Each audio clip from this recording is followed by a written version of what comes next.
Hello everyone, maayong buntag sa tanan. Karon magahisgot ko may tungod diining lima ka unselfish acts in the Bible.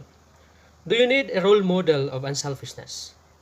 Aduna tay daghan na mabasa sa Biblia may tungod sa mga unselfish na mga tao na pwede nato na makuhaan og ehemplo o giya sa ato ang kinabuhi. Now atong tan-awon kung unsa maning lima ka unselfish na kinaiya na pwede nato masunod. Una, si Abraham o si Isaac. In Genesis chapter 22, atong mabasa diha nga walay pagbalibad ug way pag-alanganin, way pagduha-duha. Si Abraham andam gayod nga muhalad sa iyahang hinigugma o bugtong nga anak diha sa Ginoo nga si Isaac. Apan una ni ana, nasayod ka ba nga ang Ginoo nagsaad kay Abraham sa edad na 89 nga siya makabaton og anak ug mahimo siyang amahan sa daghan ng mga kaliwatan ug sa daghan ng mga kanasuran. Ug sa diha nga miabot na ang daghan ng mga panahon, at the age of 100 gipakataw niya kay Sarah ang iyang anak nga si Isaac. Apan sa diha nga nagpangidaron na og 12 anyos si Isaac, ang Dios nagsugo kay Abraham sa paghalad sa iyang anak nga si Isaac ngadto kaniya. Ug walay pagduha-duha, gidala niya si Isaac ngadto sa bungtod aron unta ihalad sa Ginoo. Apan ang Dios nagbadlong kaniya kay ang Dios di ay nagsulay lamang sa iyahang pagtuo sa Ginoo. Ikaduha, the crucifixion of Christ. Nasayod ka ba nga ang sala dili pwede bayaran og sala? Hinungdan si Jesus Christ mismo ang bayad sa ato ang sala. Na supposed to be kita unta ang mubayad sa atong sala kay kita man ang nakasala. Apan tungod kay dili lagi pwede or mahimo nga bayaran ang atong sala pinaagi sa sala usab. Hinungdan nga gipadala si Jesus Christ dili sa kalibutan aron mamatay siya alang sa imong dapit ug alang sa akong dapit aron kita makabaton og kagawasan ug mahinlo kita diha sa sala. Ikatulo, Joseph and his brothers. Nasayod ka ba nga una nahimong gobernador si Joseph didto sa Ehipto? Agi usa siya og daghan ng mga kalistanan sa kinabuhi. Apil na daraa ang pagbaligya sa iyang mga igsuon kaniya ngadto sa mga tigpatigayon na paingon ngadto sa Ehipto.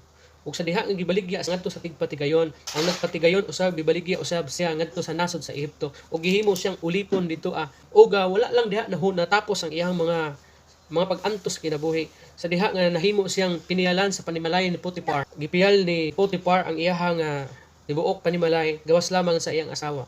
Apan usa ka adlaw niana ang iyang asawa nagpasangil kaniya sa usa ka salaod nga wala man lang niya gihimo. Hinungdan sa iyang pagkapriso sa Ehipto sulod sa duha ka tuig. Apan ang Ginoo nagpanalangin kaniya ug gituboy siya ni Haring Paraon ug gihimo siyang gobernador ug gihimong sinaligan aron sa pangandam sa umaabot na mga hulaw nga mudangat sa ilahang nasod ug sa mga silingang kanasuran. Sa diha nga si Joseph ug ang iyang maigsuon ug ang iyang amahan nagkakitaay na wala gayud bosantop sa iyong nahuna ang pagbalo. Ug gani sa diha nga himalatyon na si Jacob ang iyang maigsuon miingon nga to kanya nga isaad kani kanamo nga dili gayud nimo kami pagapanimaslan. Apan unsay ingon ni Joseph?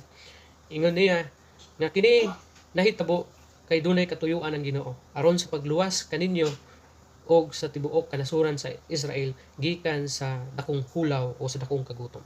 Inana ka unselfish si Joseph bisan taliwala sa gihimo kaniya sa iyang maigsuon ug sa mga nahitabo kaniya didto sa nasod sa Ehipto. Ikaupat, the poor widow. In Luke chapter 21, 1-4, atong mabasa dara nga si Jesus Christ naghiskot may tungod sa paghatag o adunay pagpanghatag nga nahitabo.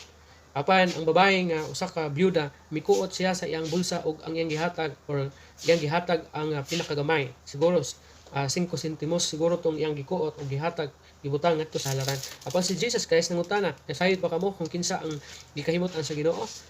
Ingon niya, ang gikahimot-an sa Ginoo kay kining byuda kay naghatag siya sa tanan nga naa sa iya. So, dili sama aning uban nga naghatag man tuod og dinagko pero sobra man pod sa ilahang mga katigayunan. Inana ka unselfish ang usa ka byuda nga iyang gihatag ang tanan diha sa Ginoo. Wala siya nagaduha nga wala nay mabilin sa iya. Katapusan, the Good Samaritan. Nasayod ka ba nga dunay tawo nga miad sa Jericho apan giatangan kini sa mga tulisan, gikawatan, gidagmanan, gikulata ug gibiyaan kini nga nagbuy diha sa dalan. Apan adunay pari nga miabot ug sa diha nga nakita niya ang mao nga tawo nga nagbuy-od diha sa dalan, siya mitan-aw ug milikay ug miagi sa laing dalan. Aduna usab laing tawo nga miabot, usa ka libihanon iyang gitan-aw ang maong nga tawo nga nagbuy-od sa dalan ug human niya na miagi usab siya sa lain nga dalan. Apan adunay usa ka Samarianhon nga miabot usab ug sa diha nga nakita niya ang maong lalaki, ang maong nga tawo nga gibunog, gikulata ug gimalatyon nga nagbuy-od diha sa dalan. Iya kining giduol giadto, gibugkusan ang iyang samad ug gibubuan kini og tambal ug human gikarga niya kini ngadto sa iya nga dangki niya ug gidala ngadto sa balay tambalanan. Ug pag sa balay tambalanan, siya nagasugo ngadto sa mga tig-atiman. Sa pag-atiman kaniya ug mihatag siya og 2 ka denaryo ug ingon pa niya, tambali siya hantud ka siya maulian ug ihatag ang tanan nga gusto niya. Ug kun unsa man ang akong kulang, ilista lamang kay ako kanang bayaran inigbalik unya nako. Inana ka unselfish ang mao nga Samarianhon. Nga taliwala sa ilahang nga belief apan ang Samarianhon nagpakita sa iyahang kinaiya may tungod sa pagka unselfishness. No. Kana lang, daghang salamat ug God bless everyone.